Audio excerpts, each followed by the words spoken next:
Good morning, everybody. Welcome to Erndales. My name is Dale, and this is my YouTube channel, Erndales. And this morning, we're going to be doing something a little bit different. I have been hearing on the internet, not on so much on my own channel, but on other platforms that I'm on. I've been hearing knitters saying that they can't make socks, that they just can't get the concept, they can't get the heel. Whatever it is about the sock making that they just can't master. So I've decided to put together a little step-by-step tutorial on sock making, and I'm going to take you from the cuff to the toe, every part along the way. It's not a difficult task, but there are some little tips and tricks that I can share with you that'll help you get through the sock making process. And once you've made your first sock, you're on your way. You'll understand it as we go along. I'll explain it, all the pieces and all the parts of a sock, and I think that'll help you. I actually was very much like the people I've been reading about. I've been knitting since I was 8 years old, and it's just in the last 10 years that I've actually mastered socks. And I've tried over those years many times to learn how to do a sock, and I got so frustrated I would either rip them out or I would just trash them. So I understand fully when people are frustrated because they've tried and they just haven't been able to do it, or they are just afraid to try because they've heard other people say, oh no, don't do socks. So here's a little tutorial. I hope it's not going to be too long. I'll try and break it up a little bit, but I hope this helps you get some confidence to try, and I hope it more so I hope that you can succeed in making your first sock. Okay, so let's go over to the table and let's sit down and make a sock. So before we even start making a sock, we have to talk about a few things. The first thing, I think that, and this is an important step in making socks, you have to choose what kind of needles you're going to use. Now, I have a personal preference, as do all sock makers, but I will run you through the different needles so that you can make up your own mind, although I will suggest that you start with a certain type in the end. So first of all, there is the regular circular needle. Of course, you're going to have like a 2.25 size needle tip if you're using sock yarn. That's about the recommended size for making socks. So if you're going to be using a large circular needle like this, you're going to be using the magic loop method. And I know a lot of women, a lot of men make their socks using the magic loop method. I'm not a fan of magic loop. I've tried it, and it's not my preferred method at all. In fact, I won't ever make socks with magic loop. I just find pulling this cord through all the time just kind of bothersome. That's just me. There's many people who use it and love it, but I wouldn't recommend it to start your very first sock. Eliminate a step right off the bat by eliminating these type of needles. Once you know how to make a sock, fine, you can switch to these, but I would not start with this. The next needle is actually a sock needle, and it's just a circular needle that's really small, and it has the right size needles on the end. You can get them in all kinds of needle sizes itself. Here again, this is a little bit better than the large circular needle, but I wouldn't recommend it to make your first pair of socks, because I'll explain that I'll come back to these after I've shown you a few things. We'll come back to this, and you'll see why perhaps this wouldn't be the best first place to start.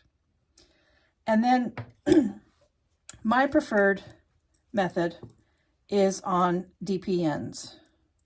Okay, and I usually use 4. Now these are not all the same size because I'm using these just to make this sample sock. So you're going to have all the same size needles. This one is a little thicker than these. Oh, maybe not. I don't know. Anyway, so you need 4. Some people use 5. I only use 4.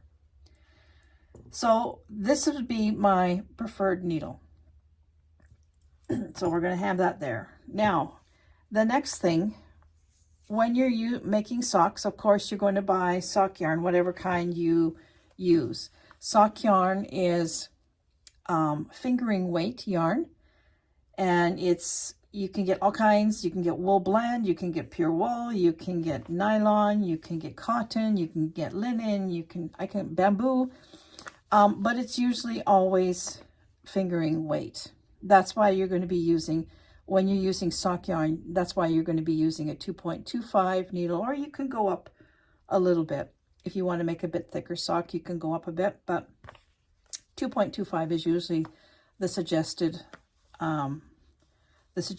size needle. Although on this here, this is Patton's Croy socks. I like making men's socks out of it. It's a good sturdy yarn.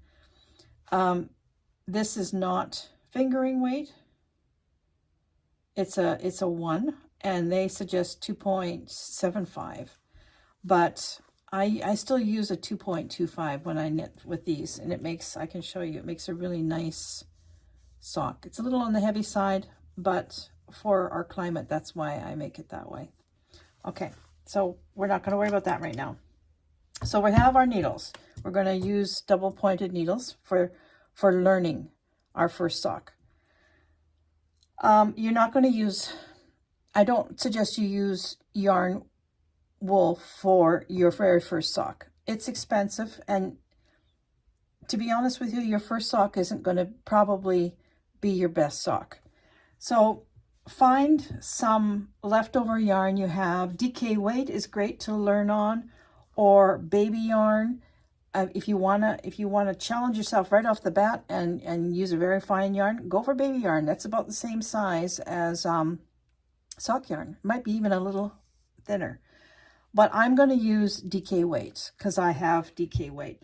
And I'm using DK weight so that you can see what I'm doing.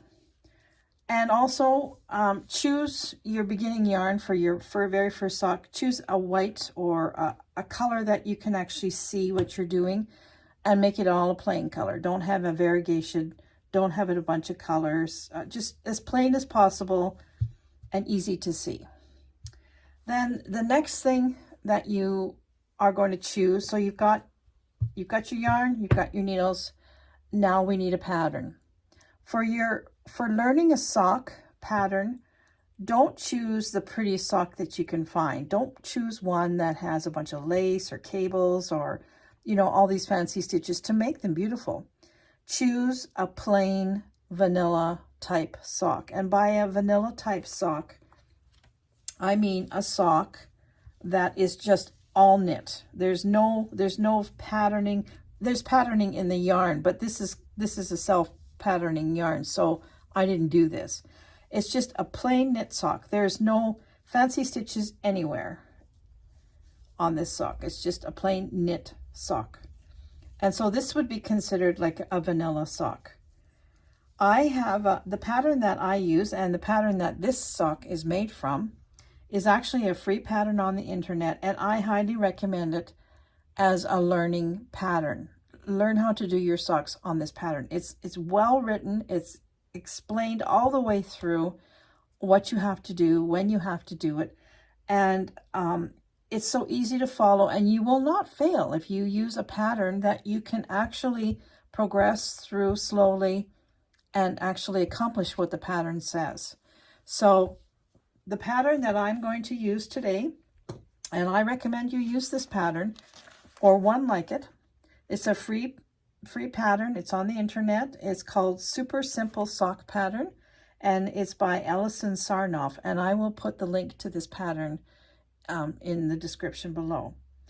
So print yourself a copy of this, and get yourself some DK weight yarn or baby yarn if you want, and 4 needles, and we will start making a sock. Okay, there's one other thing I should have mentioned. Have a little tablet or a piece of paper handy.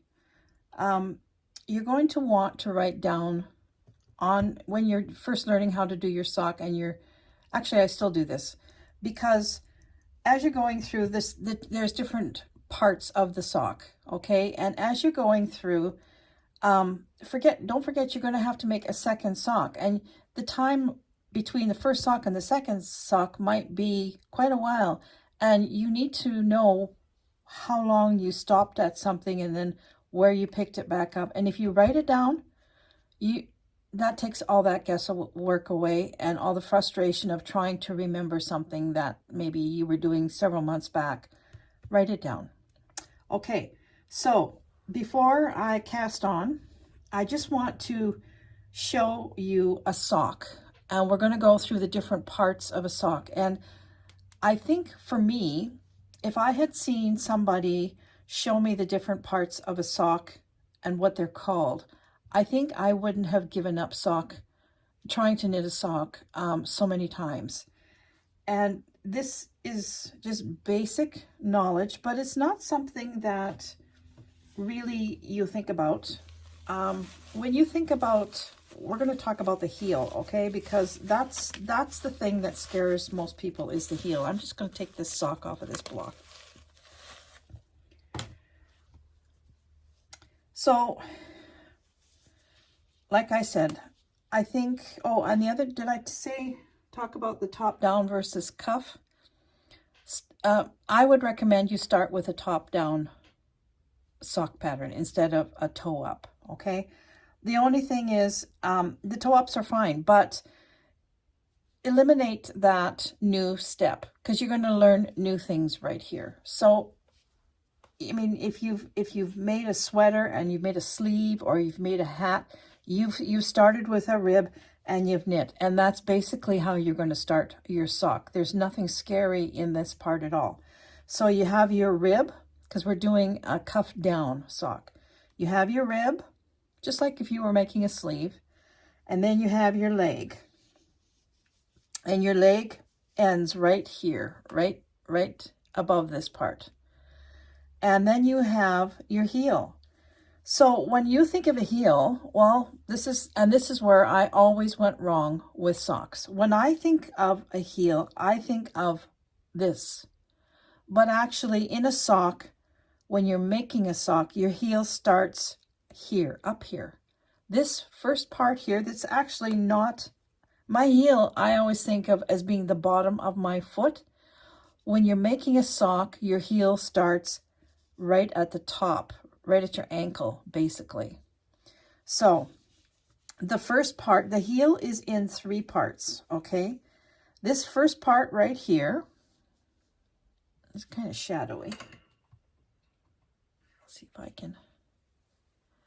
And this is what I'm saying, don't use a tweedy, use a straight yarn, because it's difficult to see. So if you can see this part right here, this square piece right here, this is the first part of your heel, and this is called the heel flap. And all it is, and I'll show you, we'll get to this part, but this is called the heel flap. So that's the first part of a heel that you're going to make. And then I'll show you on a different pair of socks, because it's very obvious on this. The second part of your heel is your heel turn, and that's this part. Some patterns call this the heel cap, but most call it the heel turn. That's this little diamond right here, and it'll all become evident once we start knitting. The third part of your heel is the heel gusset, and the heel gusset is it's really, well, I hope you can see this. The heel gusset is this line here. It's where by the time you put all this extra stuff on, you've got more stitches than what you start with. So you have to bring it all back down to the original number of stitches that you started. So your heel gusset is this line here where you're doing decreases to bring it down to the original number of foot stitches. And then of course your foot is this part, better on this one. Here's the gusset on this one. It's harder to see because of the yarn. So your foot is just, again, you're just knitting like a sleeve until you get to the toe, and then the toe is just 2.5 inches at the top. So that's the basic sock. And your heel is not at the bottom of your sock like you think your heel, you step on your heel. Well, when you're making a sock, your heel actually starts up here. And that is, if you understand that, you will understand how the heel comes about a lot better. So I'm going to get another light to add to my table here, and I'll be right back. Okay, I'm going to be doing this super simple sock pattern. This is the pattern I'm going to follow, and I'm going to show you the different parts as we go along. So right off the bat, it says to cast on 64 stitches. And so I have done that. I'm going to be using the DPNs. So I've cast on 64 stitches on one needle. Now we have to split these 64 stitches, put them onto 3 needles. So the pattern says that you should have 60 stitches or 20 stitches on needle 1, 24 stitches on needle 2, and 20 stitches on needle 3. And I'll tell you right now that your working yarn will be on needle 3. So we'll use this needle that we're already on as needle 3. So we're going to take 20 stitches off for needle 1. And already I'm angry with myself because I cast on so tightly. In 59 years, that's not changed.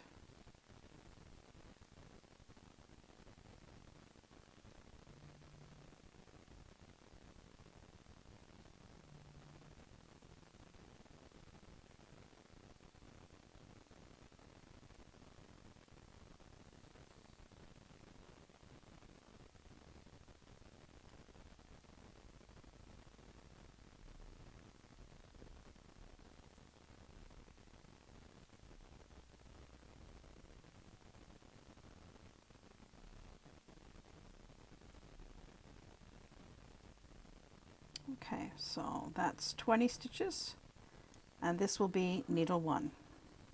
Okay, we'll slide it down there. Next needle is going to be needle 2, and we're going to have 24 stitches on needle 2.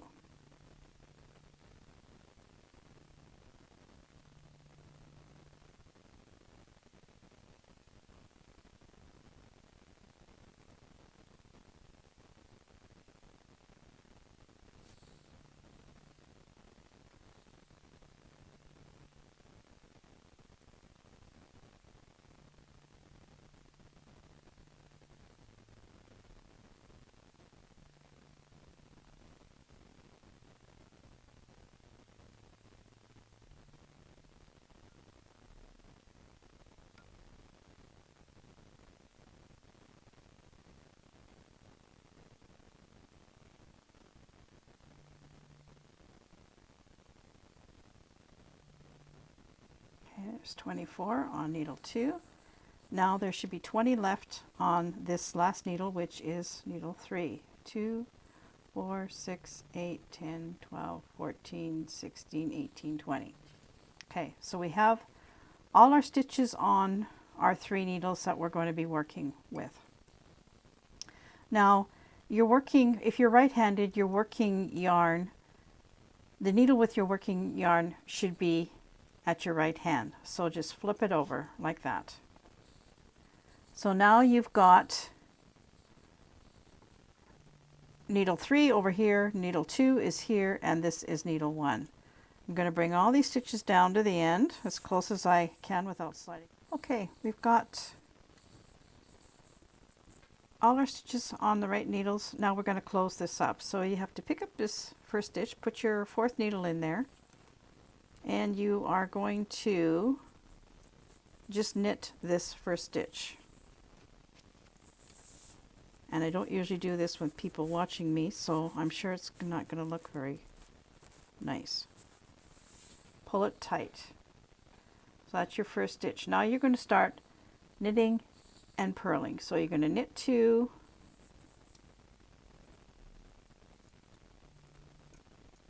and purl 2. And you're going to do this all the way around.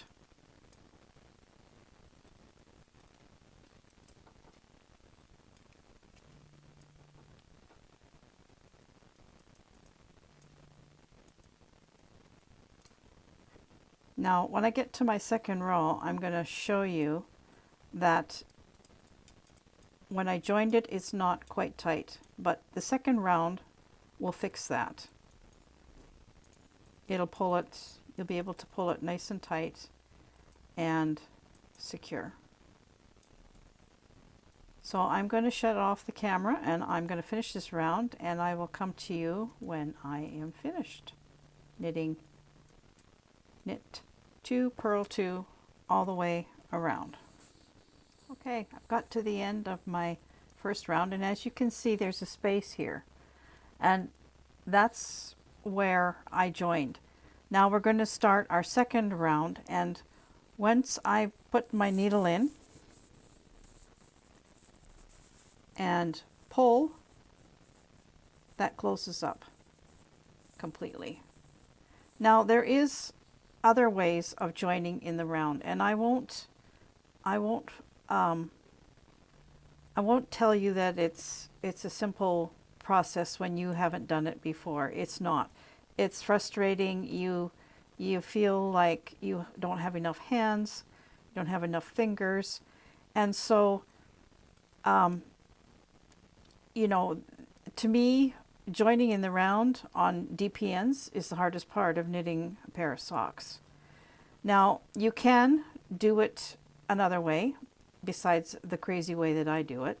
You can take a stitch off of needle 3 and put it on needle 1, and take a stitch off of needle 1 and put it on needle 3. That's the same way of doing it. But I find that I don't have the best dexterity anymore to do that. I drop stitches if I do it that way. So I just suffer through this way. Maybe there's a better way, I don't know.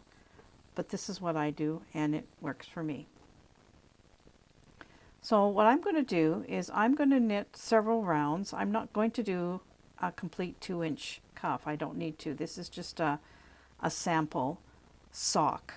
And it's not going to be a real sock. I'm just going to be sampling out the different parts of the sock so that you can see the progress and the different ways of the different parts of the sock and how they're put together. So I might do like a 1/2 inch or so of rib, and then what I'm going to do is I'm going to change color so that you can see the leg. So I'm going to finish this little bit of rib, and I will come back to you when I'm ready to start on the leg. Okay, I've only done 2 rows, but I want to show you something. You will always know where your starting and ending point is. There's a couple ways you can tell. This end piece, your tail, will always be on needle 3. And the other thing I recommend strongly is that you mark, after you've done a round or 2, mark your first needle. That's important, and you're going to find out why as we go along. But always mark the first stitch of your first needle with a progress keeper of some kind, so that you always know where you're going to be starting something. I mean, the phone will ring and you'll put this down, or your cake will be ready and the buzzer will be going off and you'll put this down, you'll pick it up and you won't know where you are. So eliminate that frustration right from the start. Get into a good habit of marking your first needle. So I'm going to continue on with this, for a couple more rows, and then I will get back to you. Okay, so the pattern tells you to do your cuff, knit 2, purl 2 for 2 inches. I'm not doing 2 inches because, like I said, this is just a sample of what you're going to be doing. So I'm going to leave my cuff at this. Next, you're going to be just, instead of knitting 2, purling 2, you're just going to knit all the way around. And that's going to be your leg portion. And you will do the leg however long you want. You can also do the cuff however long you want.